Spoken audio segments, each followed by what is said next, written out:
തിരുവനന്തപുരം വിഴിഞ്ഞം കാഞ്ഞിരംകുളത്ത് ചാരായവേട്ട 150 litre വാഷും 6 litre ചാരായവും പിടികൂടി.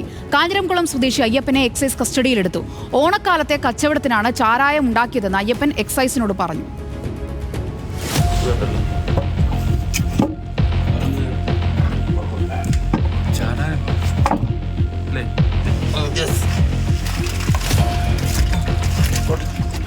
കേരളത്തിൽ നിരോധിച്ച ചാരായം ഓണം വരാനിരിക്കെ ആവശ്യക്കാർക്ക് വിൽക്കാൻ വൻ പദ്ധതി തയ്യാറാക്കിയാണ് ചാരായ നിർമ്മാണം നടന്നിരുന്നത്.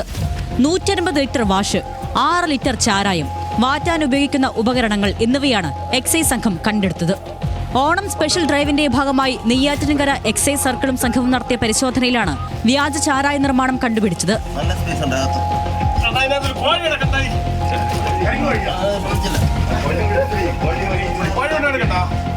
അയ്യപ്പന്റെ വീടിന് പിറകുവശത്താണ് ചാരായ നിർമ്മാണ കേന്ദ്രം തയ്യാറാക്കിയിരുന്നത്. കോഴിക്കോട്ടിൽ പ്രത്യേകം തയ്യാറാക്കിയ അറയിലാണ് വാറ്റുപകരണങ്ങളടക്കം സൂക്ഷിച്ചത്. വൻതോതിൽ ചാരായം ഉണ്ടാക്കാനായിരുന്നു തയ്യാറെടുപ്പുകൾ. അപ്പോൾ അയാളോട് ചോദിച്ചപ്പോഴത്തേക്ക് വീടിനകത്ത് വെച്ചാണ് വാറ്റുന്നതെന്ന് പറഞ്ഞാൽ അങ്ങനെ നമ്മൾ നേരെ ഇവിടെ വന്ന് ഇതിപ്പം ഈ കോട 220 ലിറ്ററോളം കോട, പിന്നെ ഒരു 5-6 ലിറ്ററോളം ചാരായം, പിന്നെ വാറ്റുപകരണങ്ങളെല്ലാം കൂടി പിടികൂടിയിട്ടുണ്ട്. ഇതിന്റെ പിന്നിൽ ഇയാൾ മാത്രമേ ഉള്ളൂ എന്നാണ് ഇപ്പൊ പറയുന്നത്. പക്ഷെ വീണ്ടും നമ്മൾ അന്വേഷണം നടത്തും. വേറെ ആരെങ്കിലും ഇതിന് കൂട്ടുനിന്നിട്ടുണ്ടോ എന്നുള്ളത് നോക്കി തുടർ നടപടി സ്വീകരിക്കും.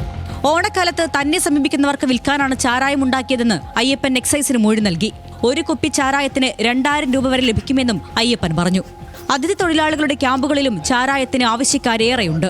എക്സൈസിന് ലഭിച്ച രഹസ്യവിവരത്തിന്റെ അടിസ്ഥാനത്തിലായിരുന്നു പരിശോധന. അയ്യപ്പൻ മുൻപും ചാരായ വിൽപ്പനയ്ക്ക് പിടിക്കപ്പെട്ടിട്ടുണ്ട്. ന്യൂസ് മലയാളം, തിരുവനന്തപുരം.